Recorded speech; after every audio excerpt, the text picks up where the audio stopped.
pas entre les mains des hommes. Aucun homme ne peut te donner ce que ton cœur désire. Aucun homme ne peut combler les vides dans ton cœur. Seul Dieu. Amen. Hein?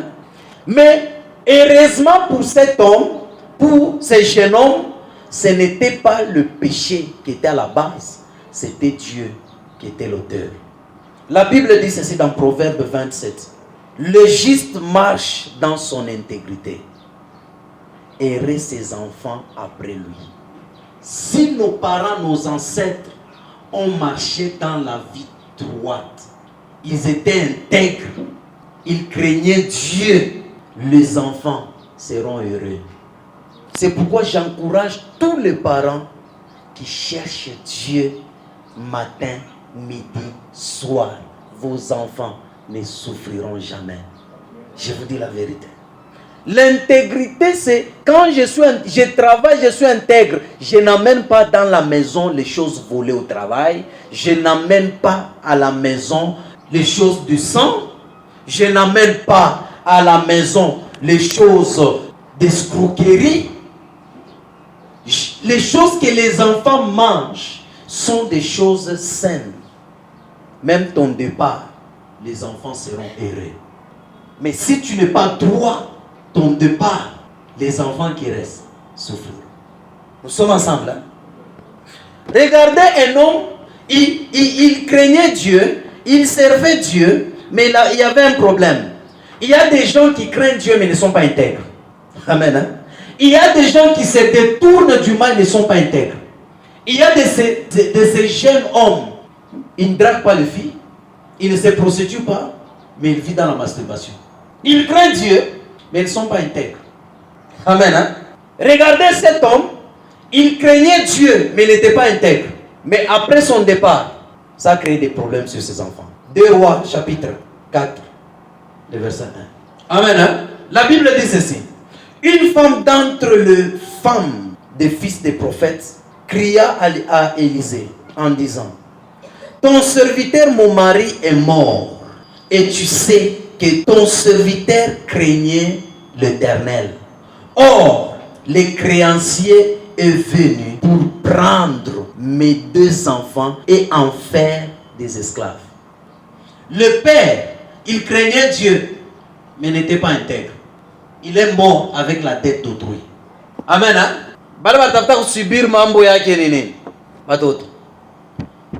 Il y a beaucoup de gens qui se retrouvent esclaves aujourd'hui parce que vous payez les dettes des parents. Il y a des personnes, vous avez des déceptions parce que vous payez. Il faut que vous soyez dessus, c'est alors que la dette est comblée. Il y a de ces personnes qui meurent trop jeunes parce qu'ils payent. La mort de cette personne est la dette qu'il a payée. Il y a de ces personnes qui ne mettent pas au monde aujourd'hui. C'est parce que les stérilités, ils payent. Si c'est ton cas ce soir, que le Seigneur Jésus te délivre. Amen. Hein? Le père lui était parti, craignant Dieu.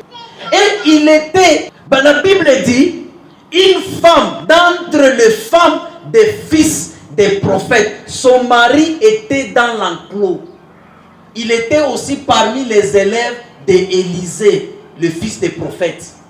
Mais il est mort avec la dette d'autrui. Tout se paye ici-bas. Tout ce qu'on fait, nous allons payer. Tu mens, tu vas payer. Tu voles, tu vas payer. Rien. Il n'y a rien de ce qu'on ira payer au ciel. Au ciel, il n'y a pas un endroit de dette des gens. Tout doit se payer d'abord ici. C'est pourquoi plusieurs enfants souffrent, ils payent, malgré que les ancêtres sont déjà partis. Prions pour nos parents, prions pour nos frères et sœurs, prions pour eux. Si tes parents, avec Christ, amen.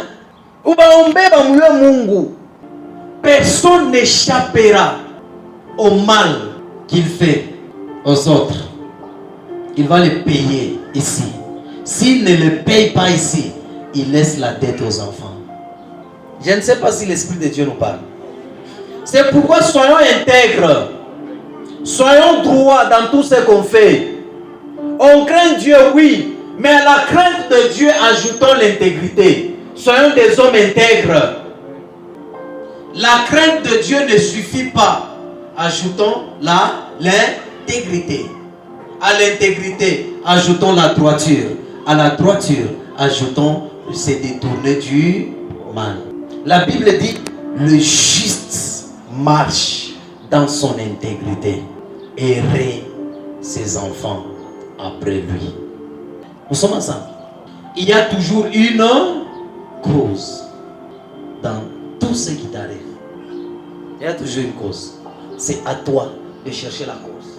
La cause de ton problème, c'est les ancêtres, les parents. La cause de ton problème, c'est toi. La cause de tes problèmes, c'est le diable ou c'est toi. Et quand vous lisez bien la Bible ici, le premier verset que je lis là, de Jean, vous allez voir, nulle part là on a cité le diable. On a dit, c'est à cause de lui, à cause du péché de cet homme, de ses parents. On n'a pas dit le diable là. Le diable travaille sur base de l'accès qu'on lui donne. Je donne l'exemple. Quelqu'un qui se paye sa voiture, tout neuf. Il dit, je dois aller, il est par exemple de Colosie, je dois aller à Colosie, montrer tous mes amis que Dieu m'a aidé, j'ai payé une voiture neuve. Et puis, il se met dans la route, les casser. Il commence 20, 40, 60, 80, 100, 120, 140, 160, 180. Il fait là les tonneaux. Il y a le diable là. Hein? Non. Il n'y a pas de diable là. Le diable a profité. L'ignorance yaki. On a créé un accident. Il y a de ces hommes qui brisent leur mariage et puis qui acquisent après le diable. Il y a de ces femmes qui brisent leur mariage, qui acquisent après le diable. Il y a de ces personnes qui brisent ou soit analabisha kazi yaki après namlanga shetani. Ne voyons pas dans toute chose d'abord le diable. Le diable lui profite sur l'accès qu'on lui donne. La Bible dit, il rôde comme un lion tout autour de gens qui craignent Dieu et il cherche qui il va dévorer. Le diable ne peut pas dévorer quelqu'un comme ça. Le diable dévore quand il voit l'accès. La Bible dit, le diable vient pour tenter. Et quand vous lui donnez l'accès, il entre pour détruire. Amen. Hein? Regardez quand il est arrivé auprès de la femme Ève, il lui pose la question. Est-ce que réellement on vous avait dit? Qu'est-ce que la femme a répondu? Même de ne même pas toucher, de ne pas manger. Il dit non, Dieu vous a menti. Les jours que vous en mangerez, vous serez comme lui. Regardez, le diable vient. Ève avait l'identité divine. Amen. Hein? Elle avait la nature divine. Mais le diable vient lui mentir toujours sur ce qu'elle est. En lui disant non. Si tu le fais, tu seras comme. C'est pourquoi le diable vient profiter par ce que toi tu connais et te détruit sur base de ça. Il vient, il regarde que tu aimes Facebook. Il te laisse aller sur Facebook, sur TikTok et il commence à te détruire sur TikTok.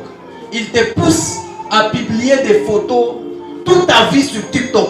Il y a de ces personnes, pour connaître leur vie aujourd'hui, vous n'avez pas fourni beaucoup d'efforts. Allez seulement sur les réseaux sociaux. Vous allez connaître sa vie de A à Z. Amen. Hein? Cherchons la source de quoi? De nos problèmes. N'acquisons pas les gens. Maintenant, écoutez la spécialité de Dieu. Pour cet homme, les disciples ont posé la question à Jésus. Et il a recouvert quoi? La vie. Sur les gens qui, l'eau amère là, créaient des dégâts, ils sont allés chez le prophète Élisée. le prophète Élisée a fait quelque chose. Ils ont trouvé la solution. Sur la femme, qu'on voulait la ravir ses 2 enfants et en faire des esclaves par cet homme, elle est allée vers le prophète Élisée. Le prophète Élisée a donné la solution.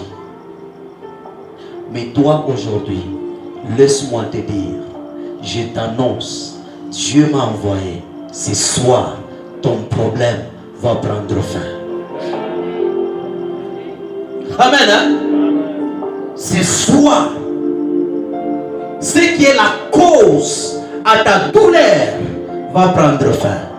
Ce soir, ce qui te fait manquer la joie va prendre fin. Ce soir, ce qui te limite dans tes affaires va prendre fin. Ce soir, ce qui te maintient dans le chômage va prendre fin. Ce soir, ce qui te maintient dans le célibat va prendre fin.